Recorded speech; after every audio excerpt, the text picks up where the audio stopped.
Hey guys, welcome back to the channel, and right now I am about to evolve my ELZA. So yeah, this is pretty surprising. I didn't even know that she and Alice is actually evolvable right now. Maybe it was from yesterday, I'm not really sure. I didn't notice anything, but this morning I was pretty surprised when it happened. So yeah, let's evolve our ELZA. I'll show you guys the evolution material while at it. So it's actually the same evolution material as Alice. And yep, it requires a lot here. I'm out of gold soon and I have to farm for them after this. So goodbye 7 stars ELZA. I'll see you in Omni form. Here we go, evolve. Bye bye ELZA. I'll miss you.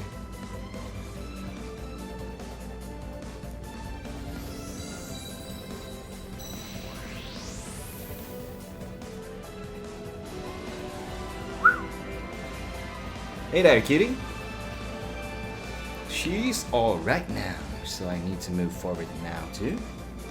I need to take a new first step. Step right into me, baby. Yep, she really looks good on her Omni form, and her sights are really cool.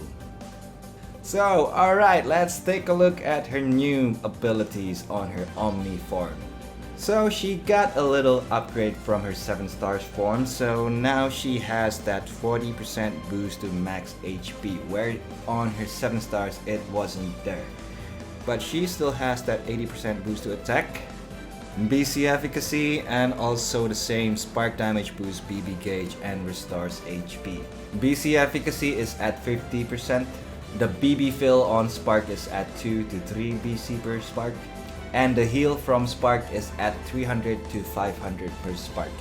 I'd say it's pretty good, but she misses the spark boost on the leader skill. Hopefully the attack here will cover up on that loss, which is most likely not. If you have a lot of high hitters on your squad, her leader skill here will be really useful since it will fill your BB gauge. It will heal you a lot, but it will not heal a lot if you bring units with low hit counts like Daze. Just one spark, it will only heal you for 300 to 500. Not good. It's alright, leader skill is pretty okay. How about the extra skill? Sisterly bond. I'd like to bond with some sisters, especially Alice and ELZA. Defense ignoring effects for 2 turns to BBSBB. Alright, not bad. I have not seen this on her 7 stars. Slight HP absorption. 5 to 10% HP drain. Not bad. 80% boost to spark damage when HP is over 50%. This is easy to pull. So yeah, extra skill, not bad. And I think I can start to try this girl for Frontier Gate in place of Phallus. Okay, Brave Burst now. So she has a little bit more hits from her 7 stars. This one has 3 more hits. It's at 33 combo dark attack AoE. High probable injury, curse, sick, paralysis effects. This is only for her, so it's not a buff. And the chance on proccing is 80%. That is huge. Pretty nice. So if you need a unit that can cause status infliction ailments on the enemy, this one is really good. Hugely boost BB gauge. It will fill 8 BC instantly. Not bad. It's useful in many ways. And still the same signature move as ELZA's before this, so hugely boost spark damage for 3 turns. This one is at 90%. Don't worry about that, 90 is low, but later on you can upgrade this into a better one. So okay, Brave Burst is kinda good, and I really like the high hits on this BB. BB modifier is at 360%, BC cost 25 BC, pretty low. Super Brave Burst. This one only has 2 more hits than her previous 7 stars. This one's at 42 AoE dark attack on all foes. She will also bring a status infliction buff for 3 turns here. However, it's only for injury, curse, sick, and paralysis for 3 turns.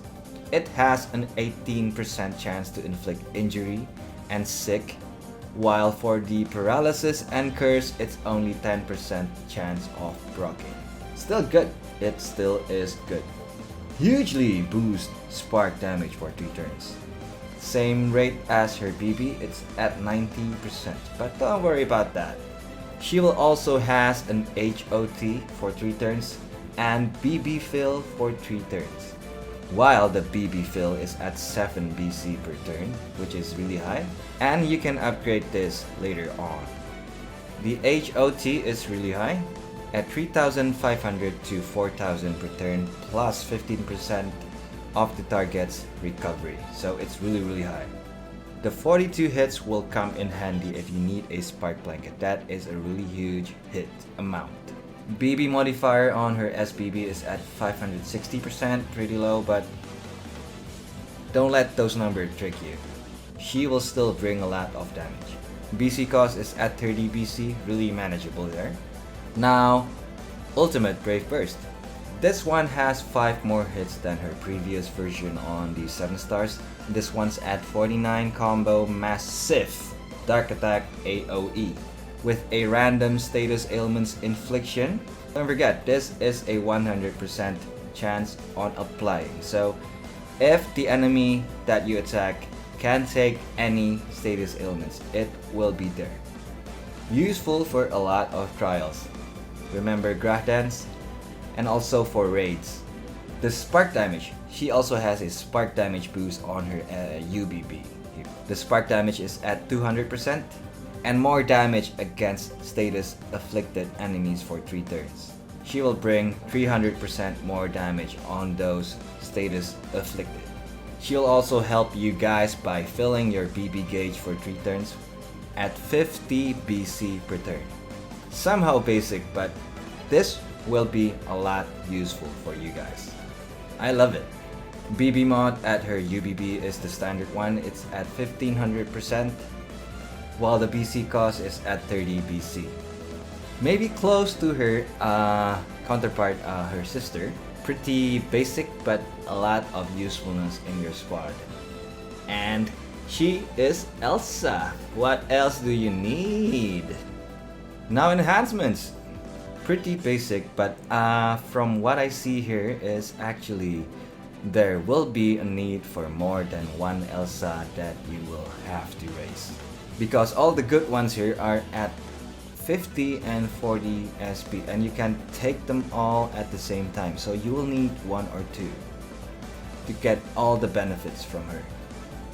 And while at it, let's take a look at her builds.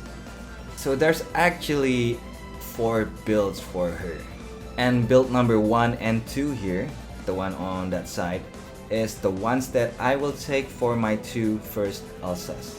So the first one here is, I think it's better if you take this build for an anima ELZA, since I do not take the 20% to all status enhancement. This one will be my primary nuker ELZA. So boost on elemental damage and also better spark damage and spark critical buff. And the build number 2 here, you can take this on any type of ELZAs. She will have a better survivability because she has that 20% on all stats.